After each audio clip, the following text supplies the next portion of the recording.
Yes. Okay, welcome all of you to the Policy Matrix. Shivendra Shandal from the Policy Matrix will moderate the session. Over to you, Shivendra. Hello. Yes, I'm audible. Yes, you are. Yeah. Good evening, everybody, and thank you for joining us. So we are here to discuss a very new book by our author J. Sai Deepak. That is India. That is Bharat. That is the book, and we are also co-joined by the one of our panelists, Utpalji, who is also executive editor at the Daily Guardian and Sunday Guardian. So let me introduce. Both of the speakers are don't need any introduction, but let us start with J.S.I. Deepak. We all know that he's a very known lawyer, and he has he is writing. He is a columnist at Sunday Guardian or Daily Guardian at Legally Speaking. And Utpalji is also executive editor at the Daily Guardian, Sunday Guardian, and he has recently written a book review on this. So we have decided that sir should join us to make our this discussion more interesting. So thank you, Sai Deepak sir and Utpal sir for joining this discussion. So formally we will start with that book that sir has written. It has taken 1 month, I think, and in month of August it was launched. And this book is very relevant as we are seeing the phenomena that global designated terrorists are taking a new government in Afghanistan, and people in the academia are discussing dismantling Hinduism. So this book became more relevant and more to read.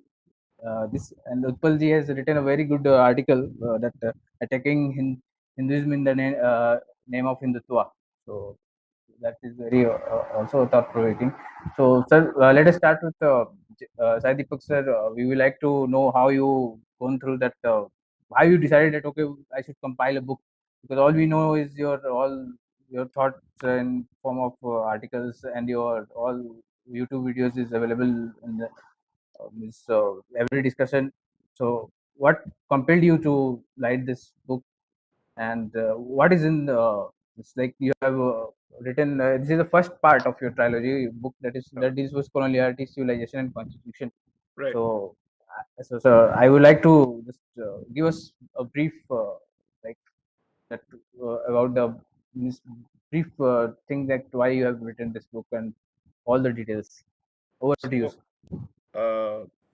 as Utpalji has already read the book, I think in the introduction of the book, I have given a fairly long-winded explanation as to why this book was necessary and what triggered it.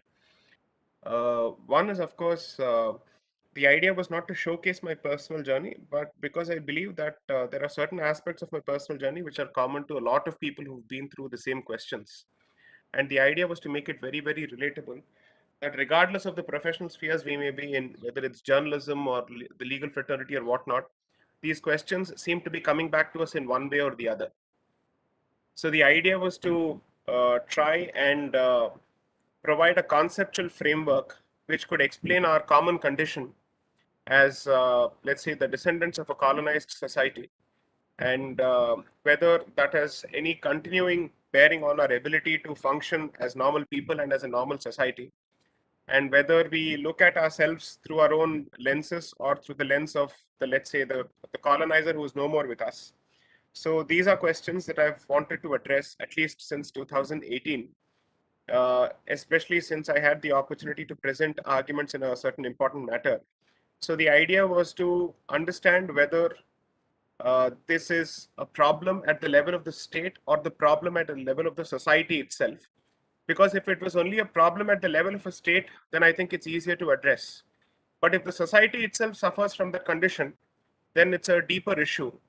And therefore, there is no point in constantly blaming only one organ of the state and say, these people behave like brown sahibs or those people behave like brown sahibs. The fact is, all of us behave like brown sahibs.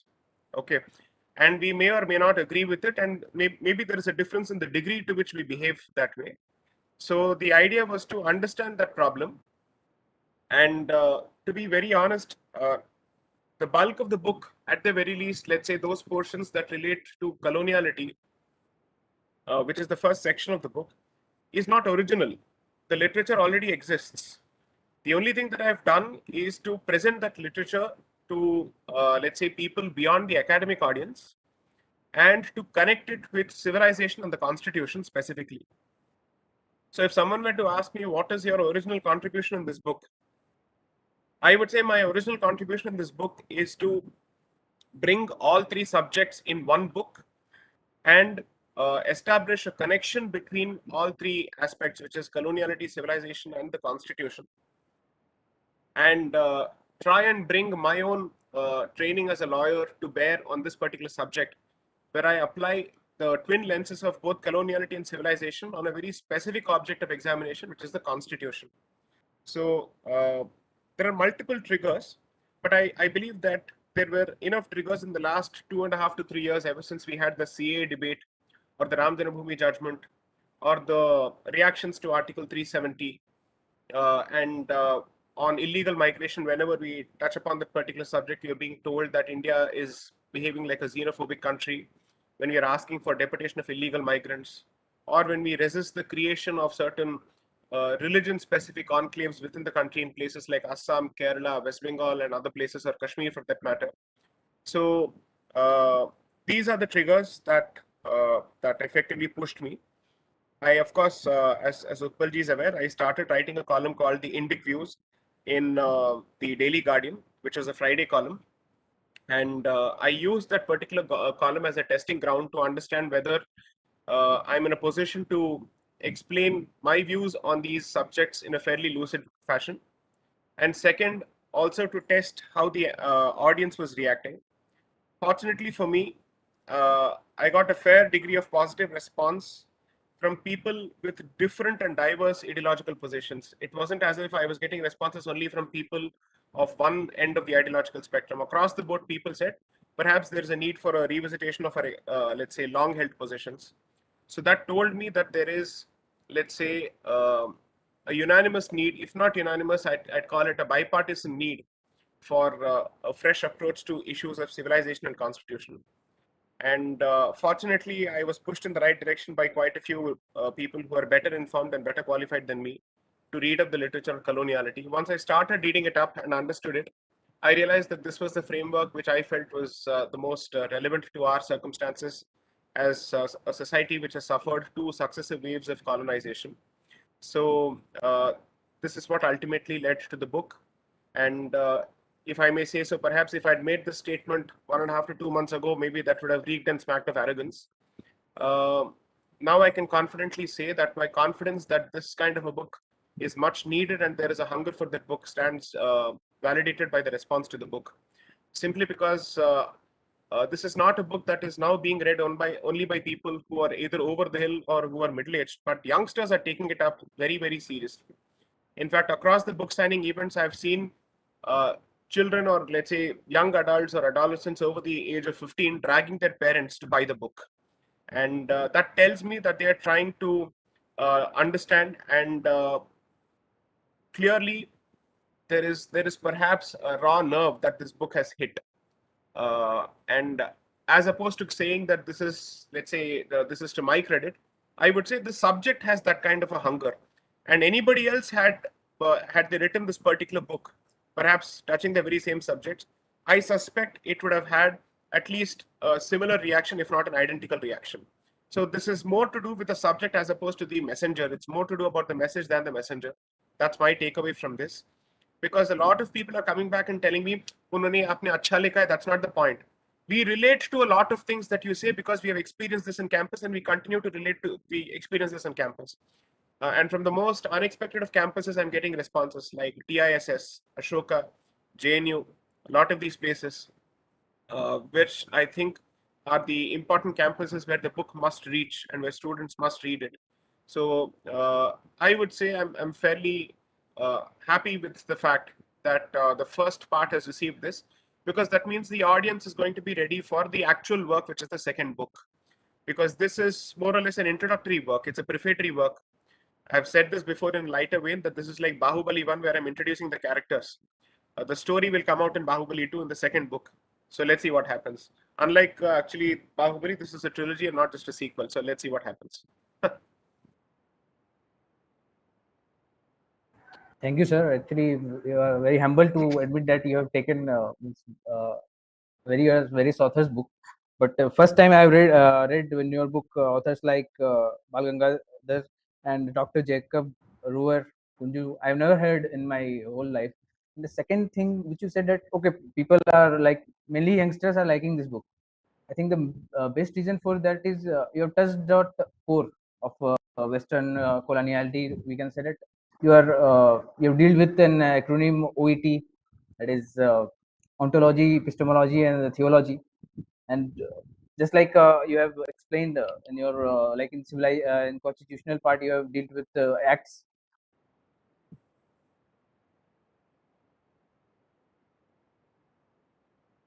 I think there's a problem with Shivendra's connection. Is that the case? Are people able to Yeah. listen and hear me? Yes, sir. Boliye I can Shiv. hear you. Yeah.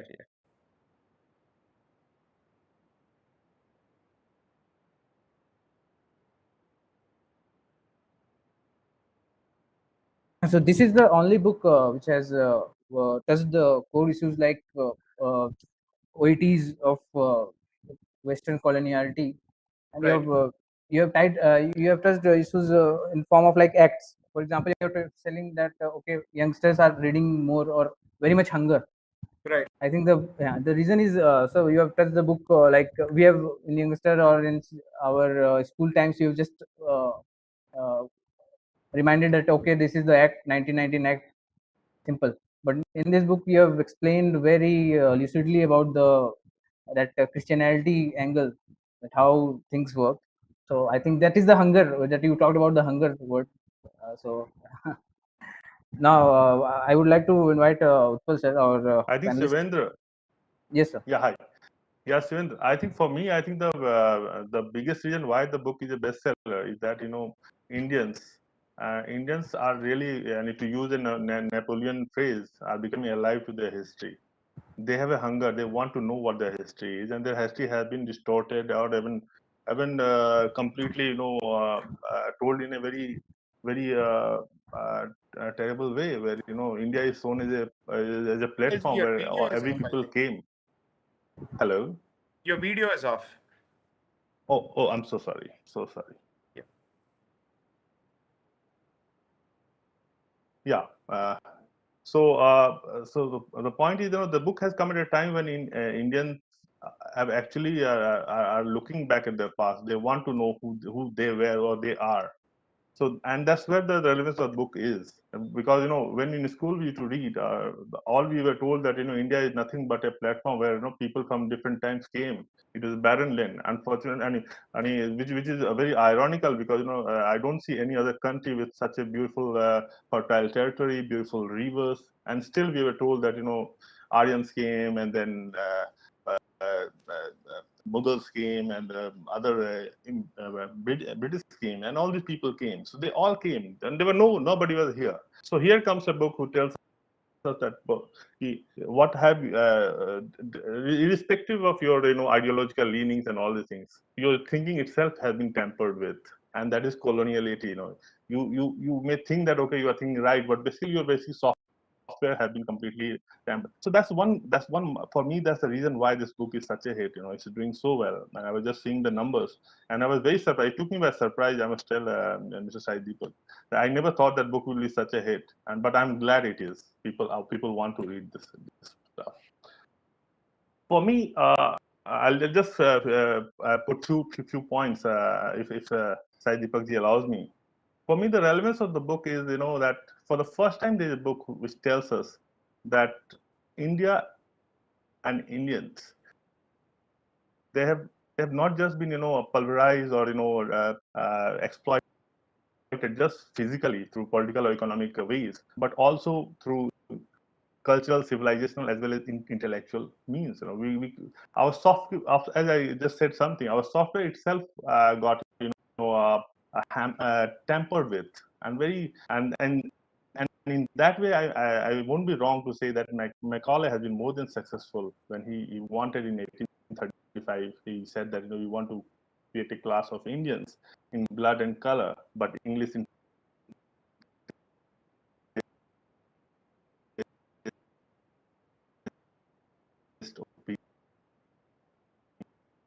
really successful in that way, and also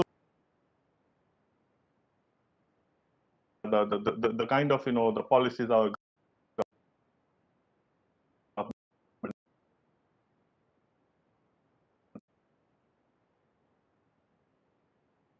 That's one very important relevance of the book I see, and really, Sai Deepak really deserves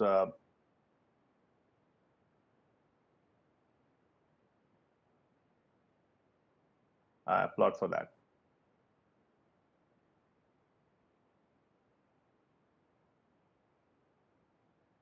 Thank you, Utpalji.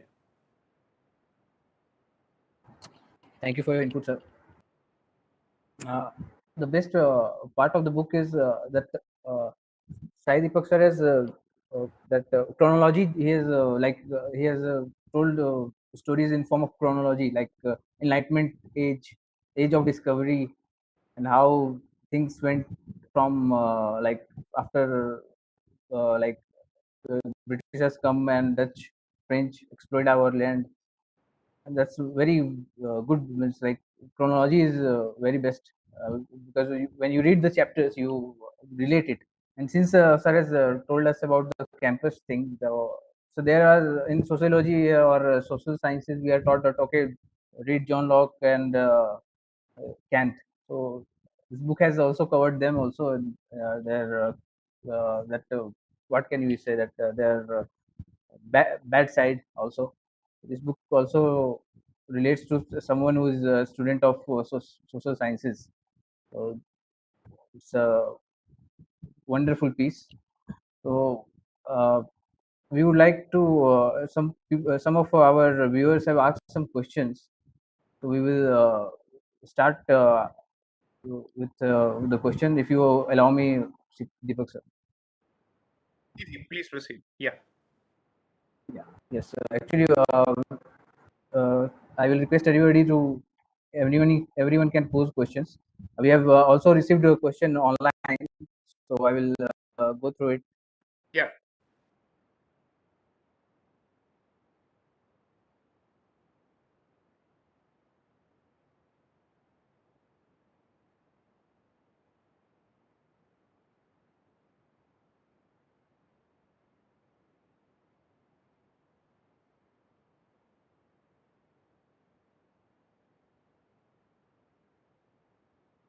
I think Shivendra, your voice is not audible to us.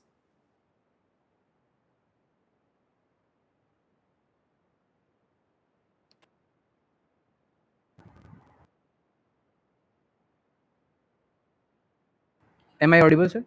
Yes, you are audible now.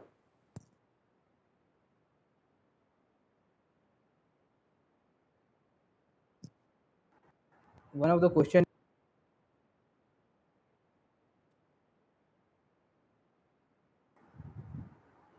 One of the question is from Mahatma Gandhi Central University, Bihar. So he asked it. The question is how to protect the young from being even remotely influenced by the anti-Bharatiya brigade. What conscious decision a parent can take to protect and promote dharma in their own home? So, shall I proceed to respond? Yes, yes. Yes. So, unless and until there is some kind of a change with respect to language policy, it's extremely difficult for parents. I think any parent who's interested in preserving the roots and passing on the cultural values of this land. I actually put my children to either a school or a college today, and I have to choose. I have to be extremely careful about the schools or the colleges I send them to, because it's almost okay. Uh, and in fact, I was asked a couple of weeks ago, sending a couple of my relatives to institutions, certain institutions based out of Sonipat. I don't wish to name those institutions. And, I strongly urge them not to send their children to institutions, because I witnessed the kind of horrendous indoctrination and brainwashing that they go through these institutions. Uh, the level of wokeism which is to be seen in these institutions is of a very different order. Whether they learn life skills or not, they certainly learn the art of perpetual outrage. And it's almost as if they're incapable of anything other than being outraged. And these are not certainly people who can contribute anything meaningful or pass on that particular outrage to the rest of the society and infect the rest of the society with that kind of outrage. And there is a about how this entire country is nothing but a colonizing state.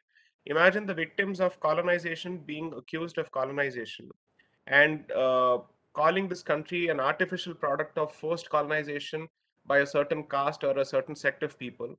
That seems to be the dominant narrative in some of these institutions. So my sympathies are with the parents, unless of course the parents also subscribe to the very same worldview. Then it's a different issue altogether. Then that points to a deeper problem. So the only thing that perhaps we can do until there is some kind of a change in these policies is that parents can hope to build a filter in the minds of the minds of the children through the practice of the faith and the culture at home. You cannot leave all of these aspects entirely to the schools or to the rest of the society. The immediate family and the extended family are the ones which ultimately do this, because I'm not a product of myself. No, at the end of the day, I have been educated in a Christian institution.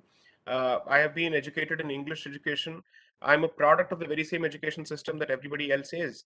So the cultural institutions that I have been pushed to, let's say, visit on a regular basis.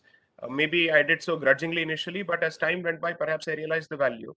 So then you realize that at some stage, perhaps in the formative years, maybe children should not get the same kind of freedom that adults get. Maybe it's an extremely politically incorrect statement to make today, because we are being told that right from the beginning children must have all kinds of freedom and everything. But I believe that parents also have a duty to be parents until a certain age. They can become friends after a certain age, or at least until a certain age they are expected to be figures who are to be looked up to. If you reduce yourself to the status of friends right from the beginning, then I think the we completely misunderstand the need for a certain figure to look up to in the formative years. And human psychology and child psychology also says that the so-called fad of parents becoming friends right from the beginning may not work, and it could be detrimental in the long run. So, considering that, certain values must be taught even if the child uh, initially rebels, because you have obviously seen the world better. There is a greater degree of experience that you have, which you are entitled to pass on to. If not, it can't be said that your only job is to procreate, create, and throw the children out into the society. That can't be the argument. So, therefore, the family, according to me, is the first line of defense, and the family's own connections to traditional institutions provide the extended line of defense. And unfortunately, despite being, let's say, in an Indic majority society, we do not have any lines of defenses outside of these at this stage. The state is not certainly helping, the education system is certainly not helping, and the language policy is not helping. So for now, these are the only places where you can retain some degree of confidence. But let me tell you something extremely pessimistic, and I was shocked to the core when I was informed of this. So, as part of the book tour, I was in Bangalore on September 5th, which was a Sunday. So, I had about 6 different places where I had to sign the book, and at one of these places, I think it was in Bookworm, which is on MG Road, I think, in Bangalore. There was maybe about 50, 60 students along with their parents had come. Out of them, 2 boys came up to me and presented a very different picture altogether. Most people, I mean, most times you expect parents to ask this question: how do we push our children in this direction, right? Here I had a different question, where the boys basically said that their parents opposed their access to Indic education and cultural education, and they were unsure of how to deal with that particular family. Okay, where the rest of the family was actively stopping them from learning this, to basically say इसमें क्या रखा है, इसमें इसको पढ़ के होना क्या है, आगे बढ़ो, दुनिया आगे जा रही है, आप इसको छोड़ो. Okay, now that according to me is, I don't know what to draw heart from, to be happy about the fact that the young generation is interested, or to be sad about the fact that the old generation has given up. Okay, but at the very least, since I'm a forward looking person, I said, chalo, at least the kids are interested about this and interested in this, and they've managed to ask the right question and have become alive to the fact that the rest of the family suffers from this kind of colonial consciousness. Okay, so then I was told by someone else that there are instances where in our own Puranas where Prahalada teaches the right values to his father Hiranyakashipu. Okay, so there are instances where the child ends up becoming the father of the man. Okay, so maybe it's time today that youngsters and children end up imparting cultural education to their parents, and which is precisely why I'm extremely happy about the success of this book in this particular demography. And the one thing that I perhaps missed out pointing out in the first comments is that um, obviously this book has benefited from the current atmosphere significantly.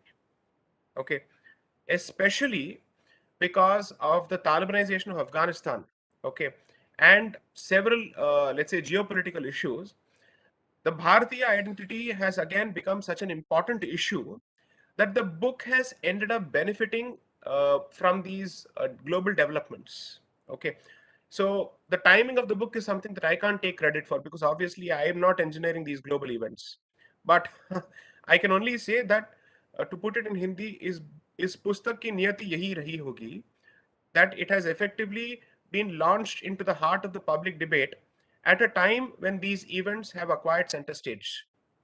And therefore, uh, as I always say, there are certain things in your control and there are certain things that you're merely an instrument of. Okay. So I believe that this particular book is merely an instrument of a larger window of history. And therefore, it will certainly trigger the right conversations. I'm absolutely sure that इस पुस्तक में बहुत सारी ऐसी चीजें भी होंगी जहां पे मैंने गलती की होगी. Okay, I'm completely open to that because I don't think any endeavor is perfect. But the one thing I'm very, very confident of, or at least the two things I'm very confident of, is whether my intention was clear. What was my intention? Because I think the determinant of every action is more than the outcome; it is the intention. Okay. Second is I'm very clear about the research that I've put in terms of facts. Okay. And as a lawyer, I have actually even let's say put out this open challenge that please go ahead and disagree with me on my conclusions. I have no problems, but I dare you to disprove me on facts. Okay, that is something that most people will not be able to, simply because I have presented both sides. In fact, अगर मैंने अपने ही positions को बिना support के अगर मैंने पुस्तक में प्रेजेंट कर दी होती, then people can say इसका सपोर्ट क्या है, इसका बेसिस क्या है, आधार क्या है. Which is why, as opposed to the standard practice of putting all the debates in the appendix of the book, I put it in the heart of the book itself. Because कोई appendix को तो पढ़ता नहीं है. Nobody reads it. Even I don't read it much unless and until एक particular reference जो है आपको इतना मतलब अफेक्ट कर जाती है कि आप जाके उस रेफरेंस को पढ़ते हैं. कोई रेफरेंस को पढ़ता नहीं है, फुटनोट्स को देखते नहीं है. So what did I do? I basically told, and this was against editorial advice. The editor basically said अगर आप ये करेंगे तो ये किताब बिकेगी ही नहीं, simply because इसको पढ़ते पढ़ते लोग समझेंगे that this is some kind of a legislative document. I said ये legislative document नहीं होगा because I have given a historical context, and in between each of these debates I have peppered it with my comments to connect the train of thought. Wherever I said that look at this, if you felt that मेरा कहना जो है वो confirmation bias के basis पे है या prejudice के basis पे है, now listen to this from the horse's mouth. Here's what they themselves are saying. So I have not extracted anything selectively. To the extent that I've extracted Macaulay's entire minute running into several pages, क्योंकि WhatsApp university में हमने उसको सिर्फ selectively पढ़ा होगा, लेकिन उसके पूरे डॉक्यूमेंट को मैंने एक्सट्रैक्ट कर दिया है, and I've highlighted specific portions, which is what WhatsApp University must have told us previously. So the idea was to actually push people into reading and also restart and regenerate the interest for primary source reading, because today अंग्रेजी के बाहर पढ़ने की जो काबिलियत है वो कम हो चुकी है. Okay, I mean, I find it very difficult to read any literature outside of English proficiently, despite my love for Hindi, despite my love for Telugu and other languages. So that's one promise that I've made to myself, that I will read at least the literature, the Sahitya of at least one Indian language very, very clearly. Second, nobody wants to read, let's say, for instance, आपने जो बात कही है about the 1919 Act and so on and so forth. जब भी संविधान की बात होती है, immediately the discussion goes around central list, state list, federal structure, ये वो. but what is the politico-theological framework in which this entire establishment is set up? Okay, ये what is the world view, what is the विचारधारा जिसके basis पे इसको खड़ा किया गया है, इस इमारत को हमने खड़ा किया है, उस पे तो कोई डिस्कशन कहीं होता ही नहीं है. Okay, so therefore I said, for a moment, forget the nuts and bolts of the constitution, forget the nuts and bolts of the establishment. सोच क्या है? Let us focus on that. So which is why I have extracted those portions of the literature which sheds light on what was the thought process behind the establishment of the political structure, the legal structure, the religious structure, and the social structure. If anybody asks me what my strength is, that is the strength. Kyunki if someone is expecting that I have comprehensively discussed every aspect of the constitution or the history of constitutionalism, no, that's not what I've done. I've said this at the outset, ki that is not the interest at all. That is not even the remote intention.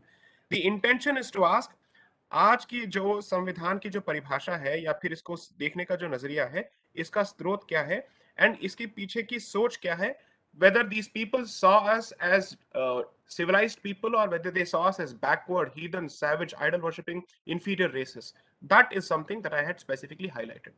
And fortunately for me, they were so candid in their own talks, because you see, एक एक time पे, एक समय पे इन लोगों को ये लगता था दैट ब्रिटिश राज पे कभी ये उनका सूरज कभी नहीं डूबेगा.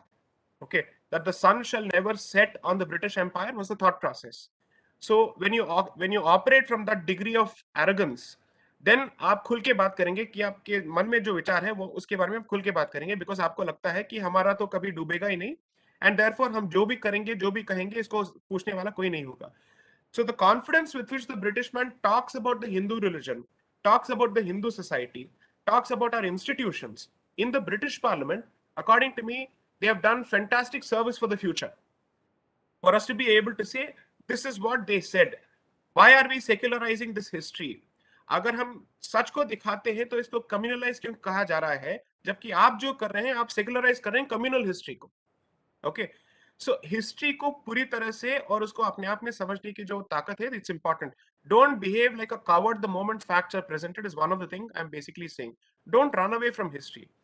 History has good, bad, and ugly. Embrace all three of them and find out what is relevant for the present.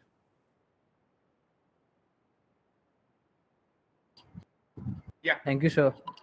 Now, one of the question from Praveen Jagdale is, how can we distinguish between Hind, Hindustan, Bharat, and India? Nomenclature.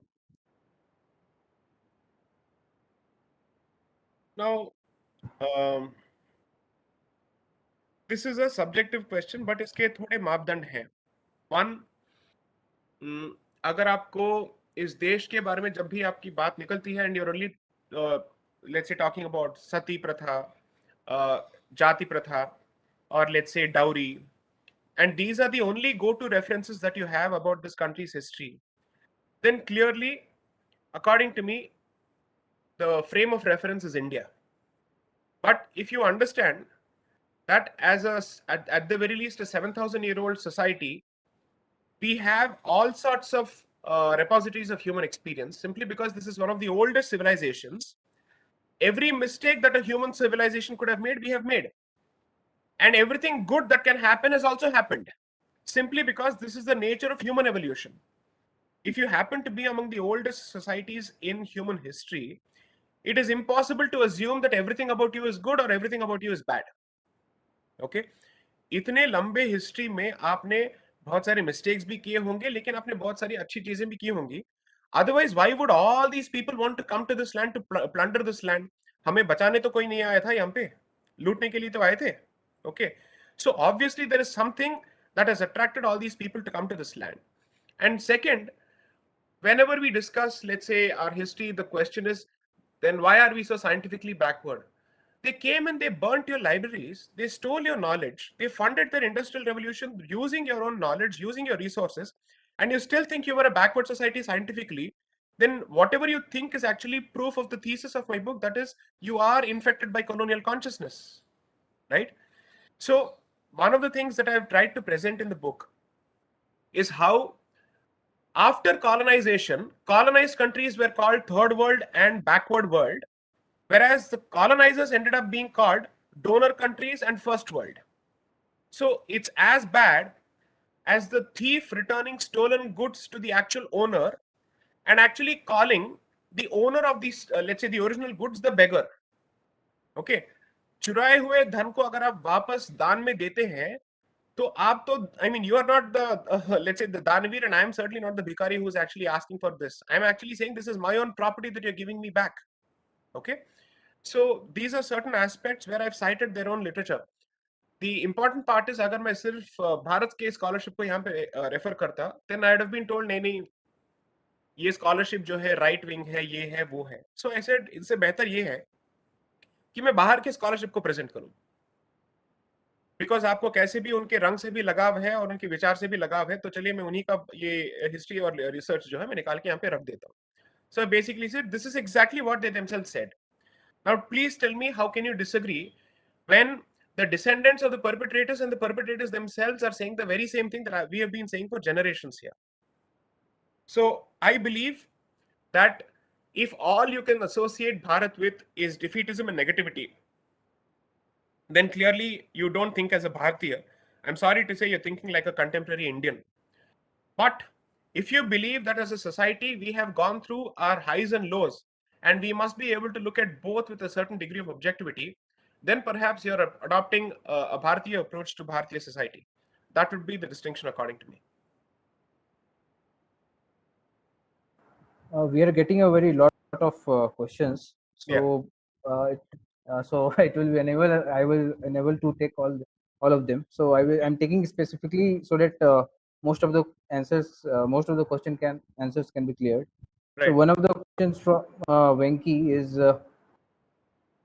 we see a glut of pseudo seculars with shallow credentials and suspect motives, ascending their bully pulpits to spew, drivel, and proclaim to dismantle Indic EOT. How does one shield oneself at the grassroots level from these pernicious elements? एक minute, ये सवाल chat में है या आपको अलग से मिला है? So yeah, this one is from offline. So yeah, बोलिए. Yes, sir. If you don't get it, I will tell him to write Yeah, in I chat just box. we see a glut of pseudo-seculars with shallow credentials and suspect motives, Yes, sending yes, labor yes. to drive, spew, drivel, and proclaim to dismantle individuality. How does one shield from class from this? In the last 7 years, and if I may say so slightly provocatively, we have focused heavily on economic reform, but not on civilizational reform. Okay, and I believe that that has been one of the significant drawbacks, or the let's say the downsides of the current dispensation, which is to say that as much as we focus on economic development, and which is vikas on the economic front, Sanskritic vikas is also something that we should have focused on significantly, because every opposition to every policy decision taken by the government has come as a consequence of distortion of history, whether it is with respect to Article 370 or with respect to CA or NRC, whatever it may be. And therefore, it shows that the academic establishment is significantly occupied by the very same people who believe that Bharat represents everything regressive and India represents everything progressive. So, therefore, it is important for greater diversity of thought in academia, media, as well as in pop culture. Only then it is possible to actually preserve some degree of Indic quotient at the grassroots level. And how does one shield oneself at the grassroots level? Honestly, the answer to that question is perhaps slightly vague. Let me try and make it as specific as I can. As someone who contributes about 15 to 20% of his professional time to these causes, the only mantra that I constantly tell myself is the Indic civilization and the Indic society does not have the luxury of pessimism. Okay. And if anything, all these issues suddenly are being discussed in with greater openness than they were perhaps, let's say, 8 years ago or 10 years ago. It's not as if all these are new issues. These are issues that have always been present, but for the very first time, they have come to the center stage, and we're discussing them with this degree of candor. Therefore, according to me, this is sign of a very critical churn that Utpalji just pointed out, that the society is very hungry to understand its roots and origins. So Therefore, this particular time window in Bharatiya history represents a crossroads, and it depends that यहाँ से हम आगे कैसे जाते हैं. Therefore, this is the period where there must be maximum investment in rigorous scholarship and dissemination of information, not nonsense, not propaganda, but actual facts, actual history. Unfortunately, social media का एक tendency ये होता है that it pushes you into more sensationalism as opposed to scholarship. Okay, so there is a greater need for more people to take up civilizational studies in their own respective domains. If you happen to be in the realm of science, try and speak of Indic knowledge systems. If you happen to be in the realm of let's say language, try and speak of the commonalities that connect the language structures of this particular country, as opposed to promoting language chauvinism. If you happen to be in the realm of, let's say, health, then certainly talk about Indic health systems. China has managed to push Chinese traditional medicine despite being the culprit of the coronavirus during this entire period. And we have not managed to actually give center stage to Ayurveda whatsoever.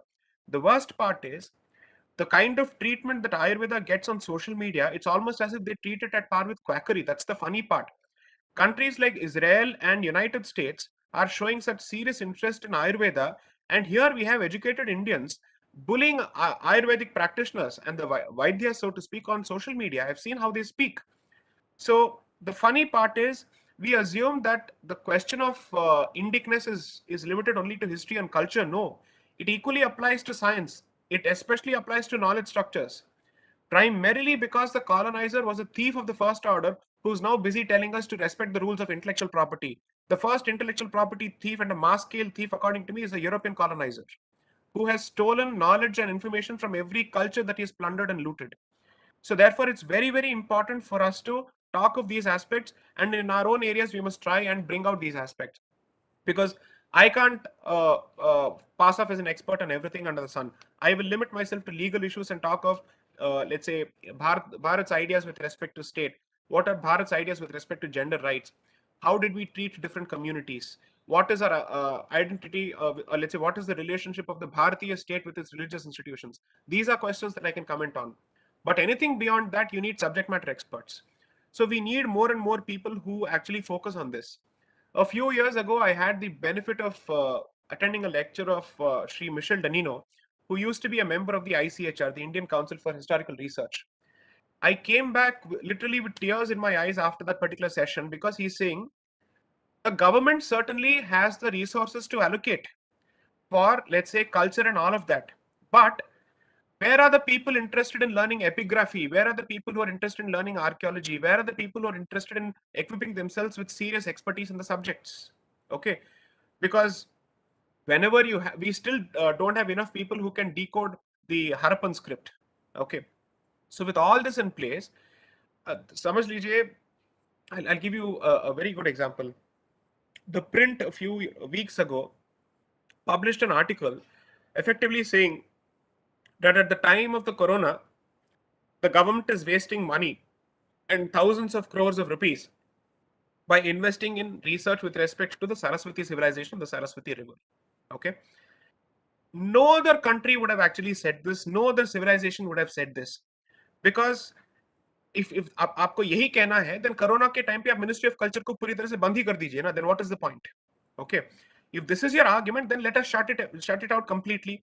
On the one hand, these are the very same people who say that humanities departments must continue to receive the funding and the support of the MHRD. On the other hand, these are the very same people who are saying we are not supposed to allocate resources for actual history excavation and primary data. Look at the hypocrisy of the discussion in the public domain. There are countries who would actually be willing to spend and give a fortune to buy India's culture. I think people should read Rajagopalachari's writings immediately after independence, and one of the things he clearly says is that, and Sarvepalli Radhakrishnan also, that the number of countries who offered practical material resources to buy India's culture, despite the fact that we were a so-called poor third world country in 1947. Okay, so the point I'm trying to make is culture और विकास को पूरी तरह से अलग अलग करके to look at them in compartments is perhaps rank stupidity. दोनों साथ साथ चलते हैं, दोनों ही इंपॉर्टेंट है. Okay, and specially for a country like Bharat whose identity is constantly being challenged, whose legitimacy is constantly being challenged, whose authenticity is being challenged, I think it must invest resources in culture, it must invest resources in history, it must invest resources in primary collection of information, whether it is genetic, linguistic, archival, or let's say archaeological. We need those resources. Unfortunately, what we are doing is we are presenting ourselves as let's say the primary source of data, with the theory being formulated in the west about us. Okay, तो हम क्या है, ये जो theory है वो बाहर वाले लिखेंगे, हम उनके लिए सिर्फ प्राइमरी सोर्स ऑफ डेटा है. Okay, that is the greatest problem, that the best of Sanskrit scholars according to us come from outside. We're willing to trust all sorts of people sitting in Harvard and other places, as opposed to focusing on the traditional scholars that India has developed. So therefore, as someone who believes that he too is working on the grassroots on some of these issues, there must be greater pressure from the society, from the bottom to the top, to invest significantly in serious scholarship and not buckle under the pressure from the media or any other establishment. Continuation to the. Shivendra, I want to add something here. Yes, sir. Yes, sir. Please go ahead. Yeah. Shivendra, I know I 1 minute. Shivendra, what he said is absolutely right. Like, when I also meet the government, I check out about, especially ICSSR and ICHR. I reached out to them saying that, how they are trying to change the history. The history where we taught is a European history, or, Marxist history. So one of the subtle hint I get was that, we don't want to touch it right now. It's too controversial. Let's avoid it, and let's go slow on that. So that's the mindset right now is happening. That's why we see last 7 years not enough is done. I mean, I believe definitely change is there. We can't not give credit to the people in power or government, but definitely more should have been done, as Sai Deepak said, and that's where the real change will happen. People will first, you need to change your thought, your mind, then things will automatically fall in place, and that's what is not happening. Still, we are not sure about that. In fact, what Shai Deepak ji said, and I must really, I appreciate him for that, because that's a bit politically incorrect way of saying that, that children should be guided. In the first question, he said that, because, if you don't guide them, because you have seen the world, you have seen how what is right and wrong, you need to first guide them, make them ready to take off, and to then accept the ideas, what is right and wrong. If you don't do, then what will happen? Like, there is an example of Dr. Sarvapalli Radhakrishnan. I mean, there can't be a bigger philosopher, scholar than him. But look at his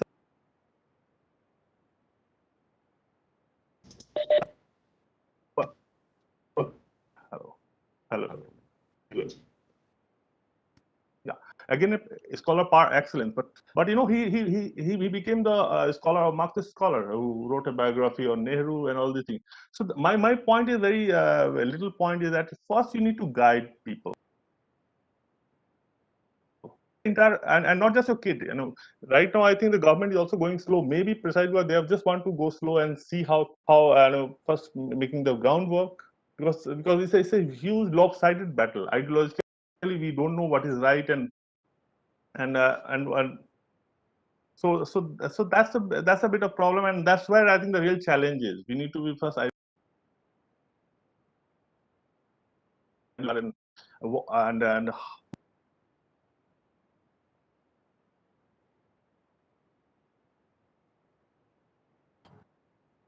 Yes, sir.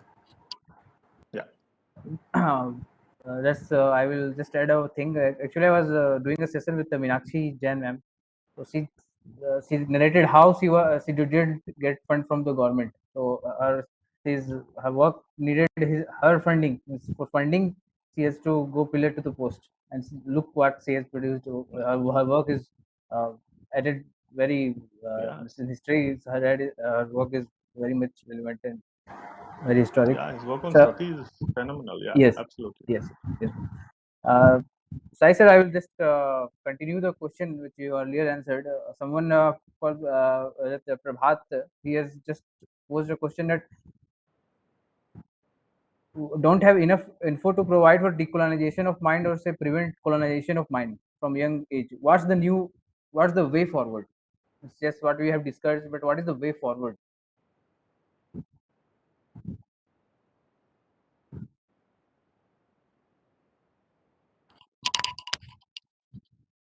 Which question is Am I? this, please?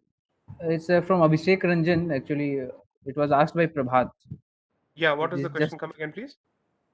yes. Full question is, sir. As said, cultural and civilizational remains are Ah, only left with. Oh, yes, that one. so when educational institutions are not enough and families don't have enough, so and so. So one of the things that I have been very, very closely associated with and certainly passionate about is freeing temples from state control, because most people assume that this is only about religious aspects of the institution. I have effectively chosen this cause only because I believe that the temple can create the multiplier effect which the state has failed to, because it can do a lot of things apart from disseminating information, values of culture, or let's say one of our strengths as a society which we constantly look down upon is our ability to tell stories. uh, we have multiple traditions of passing on knowledge of our history through several means of storytelling.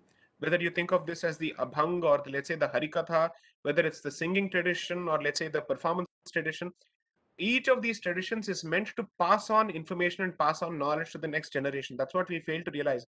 Therefore, when someone tells me, as a society, Hindus don't have a sense of history, I feel like telling these people you're a rank idiot if you believe that this society doesn't understand the value of history, because everything about us is documentation, whether it is itihasas, Puranas, or let's say oral traditions. Merely because you don't understand the value of oral tradition doesn't mean that we don't have a sense of history. One of the reasons why our understanding of our history continues to be alive is because despite the massive, let's say, burning of our libraries, it's the oral traditions which have actually kept our histories alive. And Tibetans in particular and others will actually vouch for the fact that the only reason that India continues to have some sense of identity is because of its oral traditions, which have been kept alive by all these people through word of mouth, the Shrutis and the Smritis and everything. These are the schools that have kept our identity alive.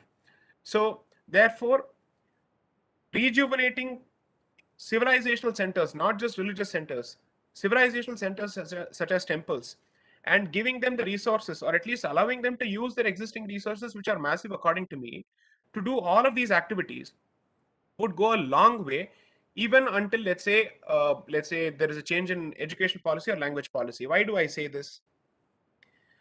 uh, there is enough material available in the public domain which is strong enough to debunk what is taught in schools and to expose the hollowness of the scholarship which is actually put through in textbooks. And ask any student who prepares for any competitive examination, especially in the engineering stream, he puts more faith in the coaching institution than the school. Okay, according to him, school is something that he simply needs to get through because he needs to pass that particular examination so that he can appear for the competitive examination. If that is what we can do in the sciences, I'm sure we can certainly do this in the realm of history, where school is merely treated as a requirement for the purposes of formality, but actual knowledge comes through other sources, especially through religious institutions, because our institutions have performed the role of disseminating history. So, which is why it's extremely important to, for let's say Indic communities and Indic families, to retain their relationships and nexus with their Sampradayic institutions. And by Sampradayic, I don't mean communal. By Sampradayic, I simply mean something that subscribes to a Sampradaya or a Parampara. Okay. Traditionally, that used to be the situation that every family used to be associated with some form of a mutt or an ashram or something. But today, the moment you say this, you're again looked down upon because they assume that you're associated with some kind of a god man. That pejorative term is constantly used when we refer to Hindu institutions. So, uh, until there is a change at the level of the state in terms of policy, associate and go back to those institutions which have guided you for generations as a community. And they might help keep these filters alive simply because the fear of being alone and lonely is what is stopping you from embracing your identity, because you don't want to succumb to peer pressure. You don't want to be the only idiot who looks at this particular way of life, whereas the rest of the world is moving ahead. Therefore, when you find support in numbers, when you're associated with an institution, there will be a greater sense of confidence to embrace your identity as opposed to doing it alone. Ideally, I would say this culture says, no, even if you're alone and if you're right, continue to follow it. But since today there is a serious abhav or deficiency in confidence, you have no other option but to associate yourself with your institution. So that way, I think there is one way of addressing this particular issue. I think this is perhaps the most realistic solution possible at this stage. Thank you, sir. We are taking a final question since we are crossed our times, and we are getting many more questions, but respecting the time limit. And in your book, sir, you have addressed secularism from Christianity lens, how secularism was Right. imposed or came in constitution. So, related question was asked by Suresh Tekari, who is an ex-IRS. He asked, "Does our constitution need change like dropping the word secularism as of now?" So, firstly, let me say that this is a question that I will address only in the second book, okay, because I'm yet to look at the current constitution. In the first book, I've addressed the period until 1920. So, I don't want to uh, come out with a conclusion before the research is done. I can always offer a very populist response. I don't want to do that because I'm treating this book primarily as a scholarly civilizational pursuit. So I would say, to borrow from Bollywood, picture baki hai, thoda aap wait kijiye.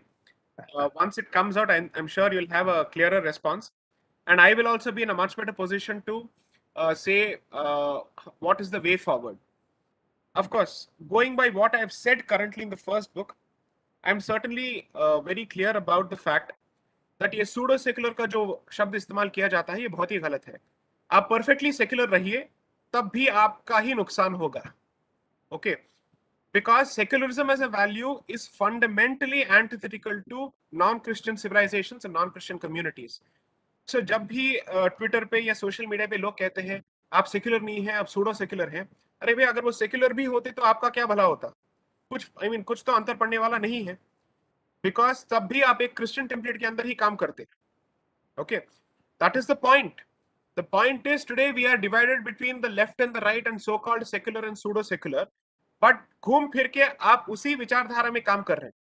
Okay, आप इस secular इस शब्द को छोड़ने की कोशिश कीजिए and look for the relationship between the state and the society in terms of religion from your own धार्मिक principles.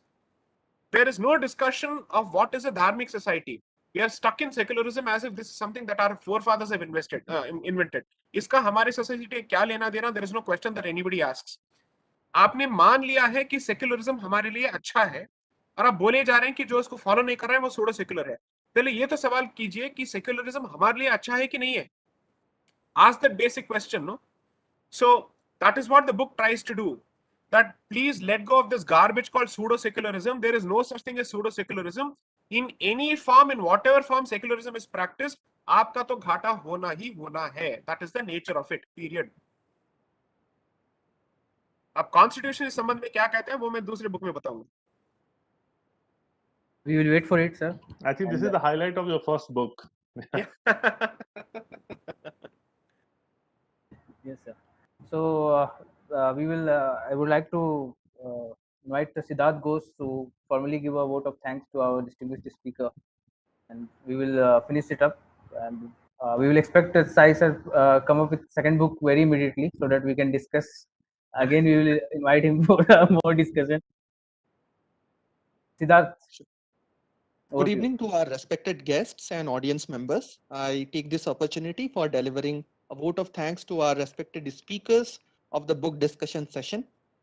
And we were having Mr. Utpal Kumar sir. He is the executive editor from the Daily Guardian, and none other than J. Sai Deepak sir, who is a counsel from Supreme Court and is also the author of the book which we were having the discussion session on India, that is Bharat.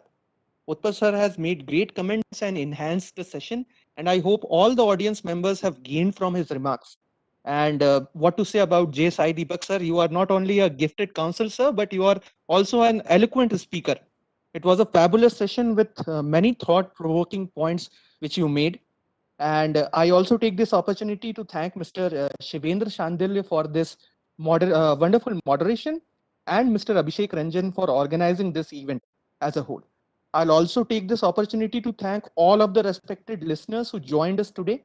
And I eagerly wait, sir, for your second edition of the book, and I really hope that it will be as absorbing as the first book. Thank you so much, sir, and all to our audience members as well. I thank the Thank you. organizers, especially Utpalji and Shivendra, for giving me an opportunity to put forth my point of view and for the depth of the questions. Thank you very, very much. It was a pleasure. Thank you. It was an absolute pleasure. Thank you, everyone. Thank you, sir. Thank you, sir.